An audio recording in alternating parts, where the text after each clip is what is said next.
You've been hitting at the top of a pretty stacked lineup. Mark Vientos was here earlier, Brett Beatty for a majority of the season, Luis Angel Acuna. How deep of a lineup is this, and how much fun is it hitting in a lineup with so many big names like that? The lineup is deep throughout the top to the bottom. It makes it easier to hit. When guys are on base, pitchers are frustrated with the at-bats. Guys have longer at-bats, makes the pitchers work harder. When you have a better offensive team, it makes your numbers better.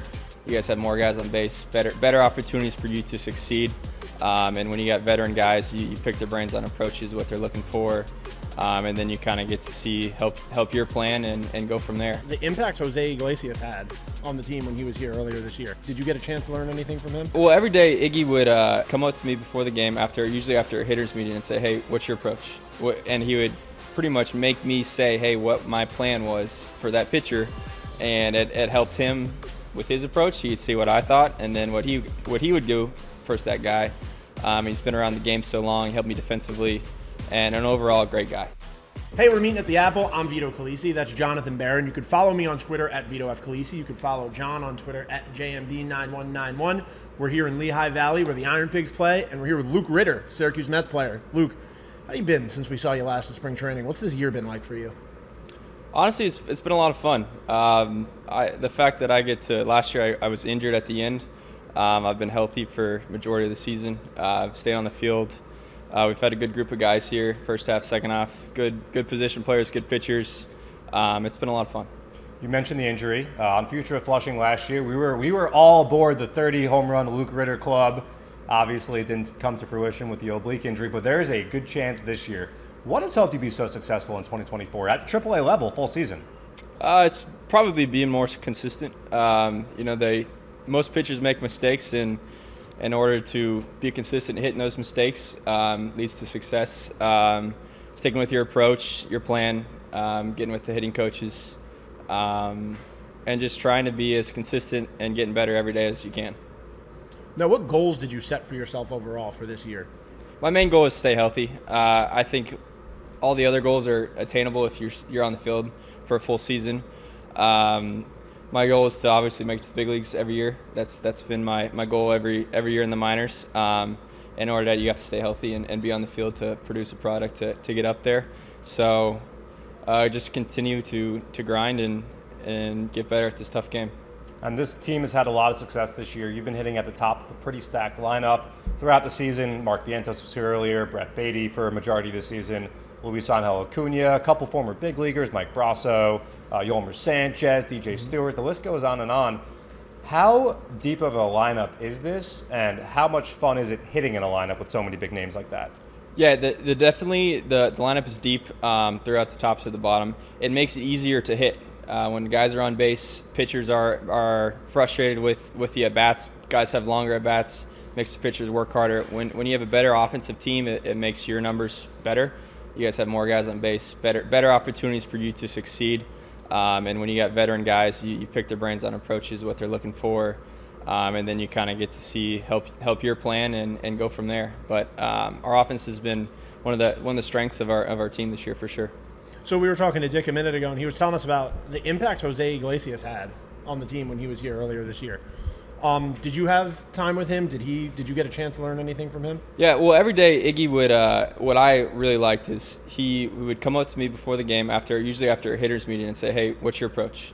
And he would pretty much make me say, "Hey, what my plan was for that pitcher," and it helped him with his approach. He'd see what I thought, and then what he would do first. That guy, he's been around the game so long. He helped me defensively, and an overall great guy. Can't nothing but good things to say about him. And we have a little gift for you, so I'm sure you're quite aware of the OMG song. Oh, nice. Yeah. All the way from New York, Yeah. got you an OMG t-shirt. Good. Thank you. So that's for you. Now, you talked about defense, and Iggy's a guy that can kind of play all over the place, a little third. He's played some second. The Mets have a great shortstop, but if Francisco Lindor, for whatever reason, did go down, he would fill in nicely there. You're also a guy who has incredible defensive versatility. How important is it for you to be not just versatile, but good at all the positions that you play? Defense in this game is one of the most important things. If you can't catch the ball, you're not going to play in the big leagues. And for me, it's hard hard for me to, I think it gives me a better chance to be in the lineup every day if I can play multiple positions.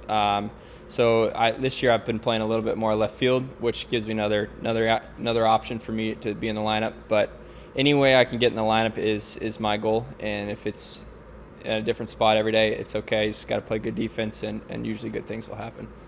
Now, one of our favorite things to talk about with guys who are in the minors is just the minor leagues are so interesting. There's so many different jerseys you might wear. Tonight it looks like the Iron Pigs are playing as the Kokies. What is a Kokie? A Kokie's a frog, I think.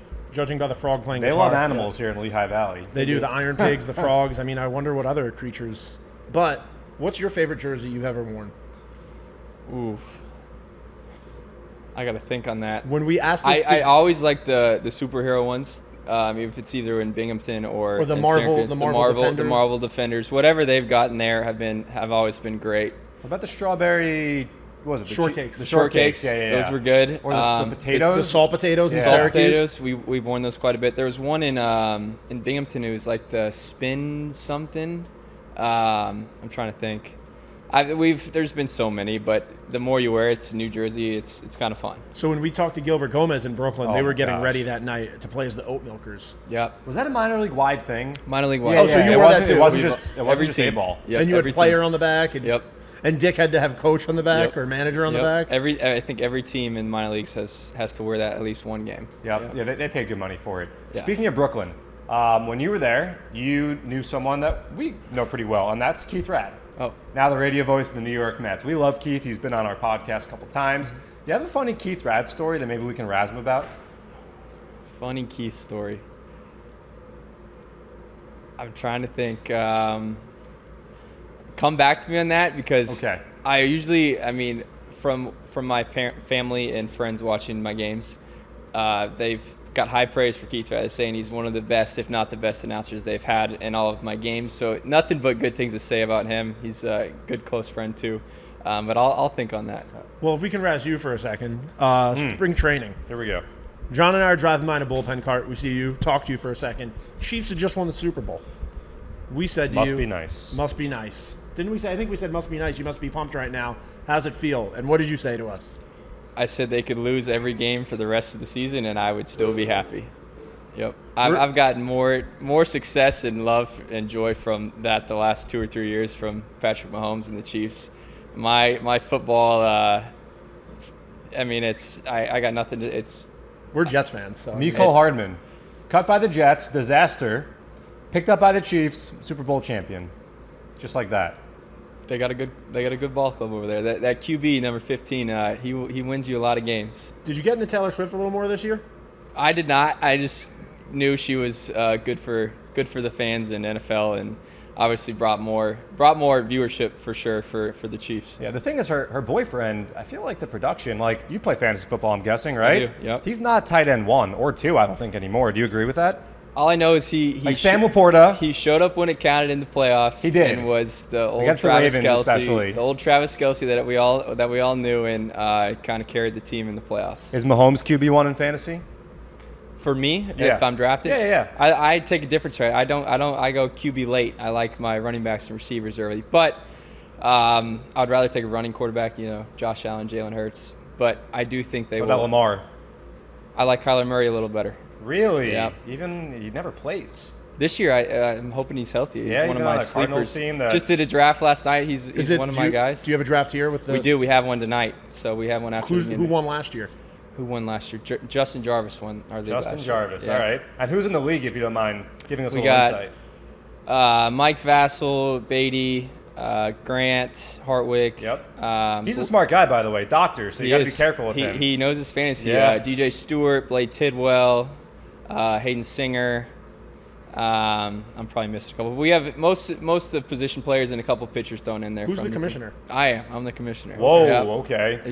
I try to run a league I have run a league every year for the last since I got drafted. Now, Have you caused any outfield slaps as commissioner? No, They keep it in the team. I keep it that respectable. was different. Yeah. That was like guys on all the Yep, teams. I keep it respectable. What are we playing head-to-head points, head-to-head categories? 12 team PPR. We got 3 receivers, 2 flex, 2 Two running backs. flex. 2 flex. Yep, I like points. So Kickers? No kickers. Defense. Get a little kickers. bonus for 100-yard games for receivers and running backs. So yeah, it's a good time. It's What good pick for the boys. What pick did you have last night? Well, tonight, last night in my league I had 5. Tonight I have 5 as well. Lucky 5 picks. So That's a great spot because you get in the middle on both ways. I went And St. who'd you Brown. draft? St. Brown last night. I'm deciding. I don't think I can go St. Brown in both leagues. So I Can't got put all your eggs in one basket I like can't. that. So I gotta hoping maybe Bijan or Brees. Malik We'll see. Neighbors. I don't Danny like. Dimes gonna have a good year. I- You're not a believer in Dimes? I'm not a believer in that. Are you a offense. believer in the New York Football Jets? I am. I like Garrett Wilson this year. Are you nervous about possibly the You Jets? have a mutual friend.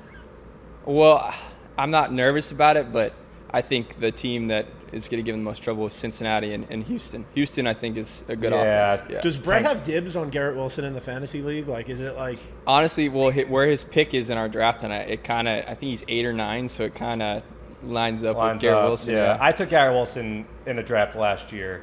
It did not work out. Yeah. I'm not skeptical. well, that wasn't obviously. Garrett's fault. No, I know, but like, I don't know. It leaves a bad taste in your mouth. Yeah, So it this does. has just turned into a great fantasy football But podcast. let's get back into baseball talk. We talked to Dick about this before, right before we got started. We talked to you a little bit about the ABS system. Do you want to tell us about your experience with ABS? Well, if you ask a position player versus a pitcher, the position player will say they love it. I personally think it's makes my job easier. Umpires have to be tighter. They don't call as many ball strikes, and it helps us hitters. You can not necessarily expose, but if you get a ball or two off the plate, you can say, "Hey, challenge. That's not a strike." But you ask the pitcher, they're going to hate it because I think they're getting less of the borderline pitches in their favor, called strikes.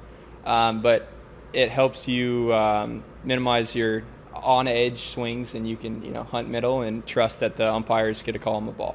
Do you think the catchers, while they're hitting, do they have an advantage because they're behind the dish? And I remember Vincent Perozzo last year. He was like a challenge monster. Yeah. He was winning, I think, like 80-90% of his challenges. And I wondered if the catcher, even though they're in the batter's box, they still have that better idea of the strike zone. Do you agree with that? Or They might, but at this point, we've gotten so many at-bats with the ABS. you guys are full used to it now? For the most part, we're fully used to it. The one area that I think it can get improvement is the up. I think up kind of mixes. It's not as accurate, but on the edges and in the bottom of the zone, I think is pretty accurate. Now, we haven't really seen it in big league ball. Does it adjust based on a batter's height, or is it a fixed strike zone no matter if it's Aaron Judge or Jose Altuve in the batter's box? I got measured in spring training, so I believe it's by your height, and then Really? the edges are, I believe, all the same. But I got measured. I've been measured twice this year, so I assume it's based off our Is measurement. every minor, because like a guy can come over from AA anytime and then is in the challenge system. I wonder, does every guy that's in the minor leagues essentially get measured? In spring training, there was a guy from MLB that came, and he was supposed to measure every single guy in spring training. Interesting. Okay. Yeah. Yep. So we asked you about Jose Iglesias before. Another guy from the Mets that was here to start the year was J.D. Martinez. J.D. Martinez is somebody that every player in the Mets has talked about picking their brain. Mm-hmm. Is he another guy that you got a chance to talk to and get any hitting advice from? Not necessarily talk to, but I try to watch as much as I could. And what I talk about, I think DHing is not an easy thing to do. And he kind of approaches it a different way. He hits more than I've ever seen somebody hit when they're DHing. I mean, every half inning he's back in the cage getting swings. So for when I DH, I tried to try some of the things that he did, and I like his approach of where he hits the ball. I mean, I think I hit a lot of balls to right center, and I know he hits a lot of balls to right center. Is there anybody that you've modeled your game after overall? There's some of my favorite players in the game that I like. Not necessarily model. I like positional versatility because that's kind of where I'm at these days with utility role. But some of the swings I like. I mean, I like Alex Bregman. I like Bobby Witt. Some of the better named players these days. That's a hard question because there's so many good players. Yeah. Cool. Well, thanks so much for joining us. We love getting to catch up with you and see what's going on, and looking to see what else is coming for you. And thanks for meeting us at the Apple. And you can follow this podcast on Apple, Spotify, wherever you get your podcast. I'm on Twitter at Vito F. Khaleesi. John is at JMB9191. Do you have any social media you'd like to plug? Don't worry about it. All right. Good luck in fantasy. Keep us posted on how it goes. Yeah, I will. Yeah, in the offseason, we're going to check in with you, and we're going to ask you to give us the update. See who's winning the league. Yeah, we want to Yep. know. A lot of a start good league. bench decisions. Yeah, we'll see.